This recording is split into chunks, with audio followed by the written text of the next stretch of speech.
जरा आंखें बंद कीजिए। कल्पना कीजिए उस समय की जब ना तारे थे, ना आकाश, ना ही कोई ध्वनि, बस अंधकार का महासागर।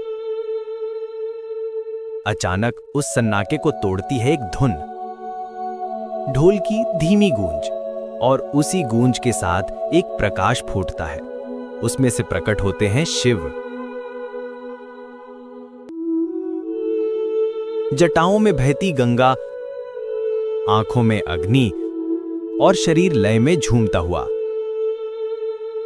उनका हर कदम एक पर्वत रचता है, हर इशारे से नदियां बहने लगती हैं और उनके स्पंदन से मिट्टी, समुद्र और आकाश जन्म लेते हैं। हिंदू धर्म में ये कोई साधारण कल्पना नहीं। कई परंपराओं में शिव केवल संहारक नहीं बल्कि सृष्टिकर्ता भी हैं। सवाल यही है, आखिर कैसे शिव ने पृथ्वी और ब्रह्मांड की रचना की, और इन कहानियों के पीछे छिपा संदेश क्या है? हिंदू धर्म में सृष्टि की केवल एक ही कहानी नहीं, वेदों से लेकर पुराणों तक हमें अलग अलग रूप मिलते हैं। कहीं हिरण्यगर्भ यानी स्वर्ण अंडे से सृष्टि का जन्म बताया गया है, कहीं ब्रह्मा को सृष्टिकर्ता कहा गया है। लेकिन शैव ग्रंथों में कथा बदल जाती है। वहां ब्रह्मा और विष्णु भी शिव की शक्ति से उत्पन्न माने जाते हैं। यानी हिंदू धर्म की सबसे गहरी खूबसूरती यही है, एक ही सत्य को कई दृष्टिकोणों से देखना।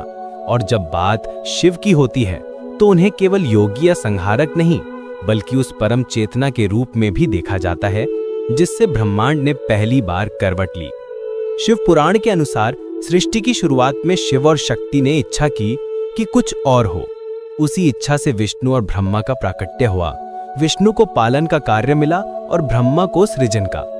लेकिन इनके पीछे जो परम स्रोत था वो शिव ही थे। कई कथाओं में शिव एक असीम प्रकाश स्तंभ के रूप में प्रकट होते हैं। ब्रह्मा और विष्णु उस स्तंभ का अंत खोजने की कोशिश करते हैं लेकिन असफल रहते हैं। ये संकेत है कि शिव की सत्ता असीम और अगम्य है, वही मूल कारण है। अगर आप किसी शिव मंदिर में नटराज की प्रतिमा देखें तो आप पाएंगे एक अग्निमंडल के बीच शिव नृत्यरत हैं। एक हाथ में डमरू है जिसकी ध्वनि से सृष्टि की शुरुआत होती है। दूसरे हाथ में अग्नि है जो संहार का प्रतीक है।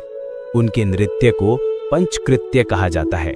यानी शिव का नृत्य सिर्फ कला नहीं बल्कि ब्रह्मांडीय प्रक्रिया है। ब्रह्मांड चलता है क्योंकि शिव नृत्य कर रहे हैं।